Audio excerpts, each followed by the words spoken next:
সাথে এমন আচরণ করতো রে, তাহলে আমার কেমন লাগতো ঠিক কিনা জোরে বলেন। আমার যুবক ভাইরা রে, মা তোমার জন্য কত কষ্ট করলেন, বাবা তোমার জন্য কত কষ্ট করলেন। পিছনে ইতিহাসটা দেখো, এই পৃথিবীতে যত মানুষ দুনিয়াবি লাইনে উন্নত হয়েছে, সফল কাম হয়েছে, আখিরাতের লাইনে সফল কাম হয়েছে, তাদের পিছনে তাদের মা বাবার চোখের পানি আছে, ঠিক কিনা জোরে বলেন। আমার যুবক ভাইরা রে, মা বাবার দোয়াটা যে এত কঠিন দোয়া, মা বাবা যখন দোয়া করে সাথে সাথে আল্লাহ কবুল করে ফেলেন। বাইতুল্লাহর ইমাম আব্দুর রহমান আস-সুদাইসি বলেন, আমি যে বাইতুল্লাহর আজকে ইমাম হয়েছি এটা আমার মায়ের দোয়ার বদৌলতে। আল্লাহু আকবার জোরে বলেন। আমার যুবক ভাইরা ভালো করে শোনো, আব্দুর রহমান আস-সুদাইসি বলেন, দুনিয়ার মানুষ শোনো, আমি ছোট্ট অবস্থায় আমার মায়ের একটা নির্দেশ অমান্য করেছিলাম। আমার মা তখন রাগ হয়ে বলছিলেন, আব্দুর রহমান রে, আল্লাহ যেন তোকে বাইতুল্লাহর খাদেম বানিয়ে দেয়।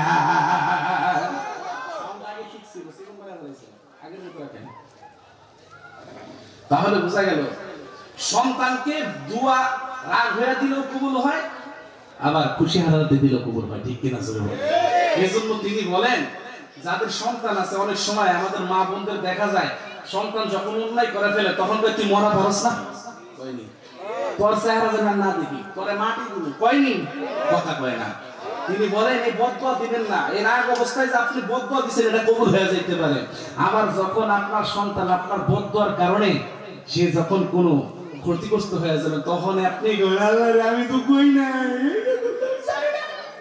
ঠিক কিনা জোরে কন, আমি কাঁদবেন। সুতরাং বদদোয়া দিতে যাবেন না, রাগ অবস্থায় যদি দোয়া দেন কবুল করেন কে? জোরে বলেন কে? আল্লাহ কবুল করতে পারে। যুবক ভাইরা, সংক্ষিপ্ত বলি তোমাদেরকে একটা ঘটনা শোনাই, সংক্ষিপ্ত। হুজুর চলে আসছেন, তোমাকে আমাকে লালন পালন করতে গিয়ে তোমার মা আমার বাবা, তোমার বাবা কত কষ্ট করছে জানো নি গো। আজকে তুমি ঢাকার শহরে চাকরি করো, বিদেশে গিয়ে বড় অঙ্কের টাকা কামাও, পিছনের ইতিহাস দেখো, তোমার মা তোমার বাবার চোখের পানি কত রয়েছে। তোমার বাবা ভিটা মাটি বিক্রি করে তোমাকে আজকে বিদেশে পাঠাইছে, আছে না না? আমার যুবক ভাইরা রে, আজকে বিদেশে যাওয়ার পরে তুমি টাকা পয়সার মালিক হইছো গো। এখন তোমার মা বাবাকে তোমার আর ভালো লাগে না, ফ্ল্যাট বাসায় তুমি থাকো, বিল্ডিং করছো, এখন পুরা পুরি পানের চিপটি ফেলাই তোমার ভালো লাগে না, বিছানা নষ্ট করে ফেলাই তোমার ভালো লাগে না। আমার যুবক ভাইরা, তোমাকে আজকে তেমন করে যুবক, অথচ দেখো এই মা এই বাবা, তুমি যদি হাজার অন্যায় করো, তোমার মা বাবার কাছে যদি তুমি মাপ চাও, সব অপরাধ ক্ষমা করে দেয়, ঠিক কিনা জোরে বলেন। যুবক ভাইয়েরা, সংক্ষিপ্তে বলি, আব্দুর রহিম নামে একটা যুবক, বলে এই যুবকটা যখন ছোট্ট তখন তার মা তার বাবা মানুষের বাড়িতে ভিক্ষা করে খায়, সন্তানটাকে মাদ্রাসায় স্কুলে পড়ায়।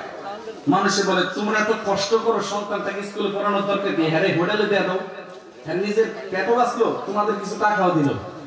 মা কই, দেখেন আমার সন্তানটাকে আমরা শিক্ষিত বানাবো, এমন একটা সময় আসবে আমার আব্দুর রহিম অনেক টাকার মালিক হবে, তখন আমাদের আর ভিক্ষা করতে হবে না, মানুষের বাড়িতে কাজ করতে হবে না। আল্লাহু আকবার বলে তুমি ইতিহাস দেখো, তোমার মা তোমার বাবা সবাই এই আশায় থাকে যে আমার সন্তানটা একদিন বড় হবে, আমি আমার সন্তানের কামাই রুজি খাবো, ঠিক কিনা জোরে বলে। এটা সবাই আশা করে, সবাই আশা করে। বাজান আব্দুর রহিমকে স্কুলে পড়ায়, এলাকার মানুষ যখন বারবার বলে তোমার সন্তানটাকে আর স্কুলে পড়াইতে হবে না, আব্দুর রহিমের মা আঁচল দিয়ে চোখের পানি মুছে আর বলে, শোনেন গো, আমার আব্দুর রহিম একদিন টাকা পয়সার মালিক হবে, তখন আমাদের আর কোনো কষ্ট করতে হবে না। আমার যুবক ভাইরা রে, আব্দুর রহিম যখন এলাকা এলাকায় প্রাইমারি স্কুল শেষ করলো, হাই স্কুল শেষ করলো। আব্দুর রহিমকে এবার ঢাকা ইউনিভার্সিটিতে প্রাইভেট ইউনিভার্সিটিতে ভর্তি করে দিল। বাজান বাবা মানুষের বাড়িতে ভিক্ষা করে, মানুষের কাছে চেয়ে খায় গো, মানুষের বাড়িতে কাজকর্ম করে খায়, অনেক কষ্ট করে টাকা পয়সার ইন্তজাম করে। আর এই আব্দুর রহিমের বাবা প্রত্যেকদিন এক কাপ করে চা খায়। আমাদের অনেক মুরব্বী বাবাদের অভ্যাস আছে না নাই? প্রত্যেকদিন একটা কাপ করে চা খায় বাজান। হঠাৎ করে তার বন্ধুরা ডেকে বলে, ভাইজান রে, তুমি না প্রত্যেকদিন এক কাপ করে চা খাইতা, এখন কেন খাও না? আব্দুর রহিমের বাবা এবার বলে, শোনো শোনো, আমার একটা সন্তান ঢাকার শহরে পড়াশোনা করে, আমি ওকে ঠিক মতো টাকা পয়সা দিতে পারি না। আমার সন্তানটা কি খায় না খায় আমি তো জানি না। আমি এই জন্য চিন্তা করলাম, আমি যে প্রত্যেকদিন এক কাপ করে চা খাই, এই 5 টাকা করে যদি আমি এখন থেকে সেভ করি, এই টাকাটা যদি আমার আব্দুর রহিমের জন্য পাঠাইতে পারি রে, আমার আব্দুর রহিম এই টাকা দিয়ে দুধ কিনে খাইতে পারবে, ডিম কিনে খাইতে পারবে। বাজান মাস শেষে যখন টাকা পাঠাইতে যায়, হঠাৎ করে বিকাশের দোকানে গিয়ে ফোন দেয়, বাবা রে, তোমার খরচের টাকা দিলাম, বেশি টাকা তো তোমাকে দিতে পারি না রে বাবা। ও বাবা, 200 টাকা দিলাম, 300 টাকা দিলাম রে আব্দুর রহিম। বাবা রে, কত কষ্ট করো, কি খাও না খাও আমি জানি না। আব্দুর রহিম, এই টাকাটা তোমাকে দিলাম রে বাবা। বাবা, এই টাকাটা দিয়ে তুমি এক গ্লাস দুধ কিনা খাইও, বাবা ডিম কিনা খাইও।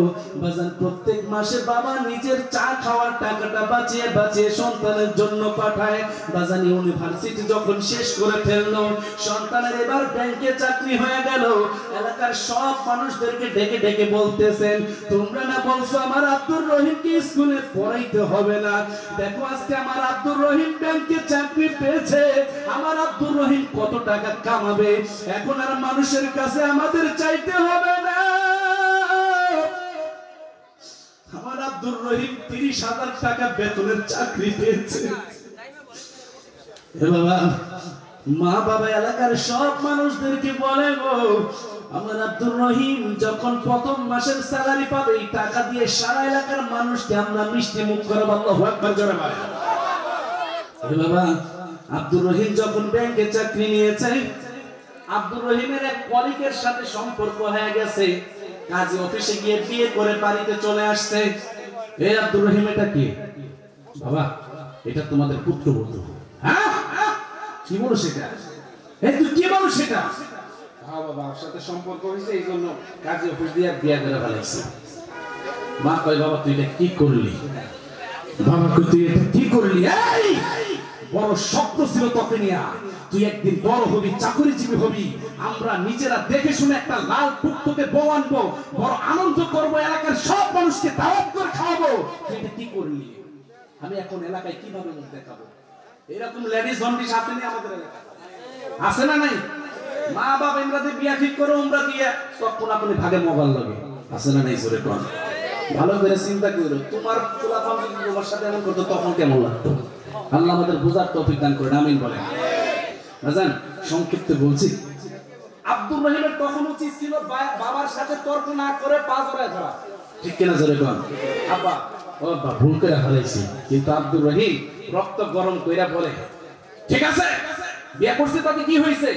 এক কথায় দুই কথায় বাবার সাথে তর্ক বিতর্ক করে বাজান বাবার কাছ থেকে বাড়ি থেকে চিরদিনের জন্য চলে যায়। আব্দুর রহিমের বাবা, আব্দুর রহিমের মা বারবার কাঁদে আর বলে, আব্দুর রহিমের বাবা তুমি এটা কি করলা? আমার আব্দুর রহিম এখন যদি বাড়িতে না আসে কি করবা? বাজান আব্দুর রহিমের বাবাও কান্দে, মাও কান্দে, কি করলাম?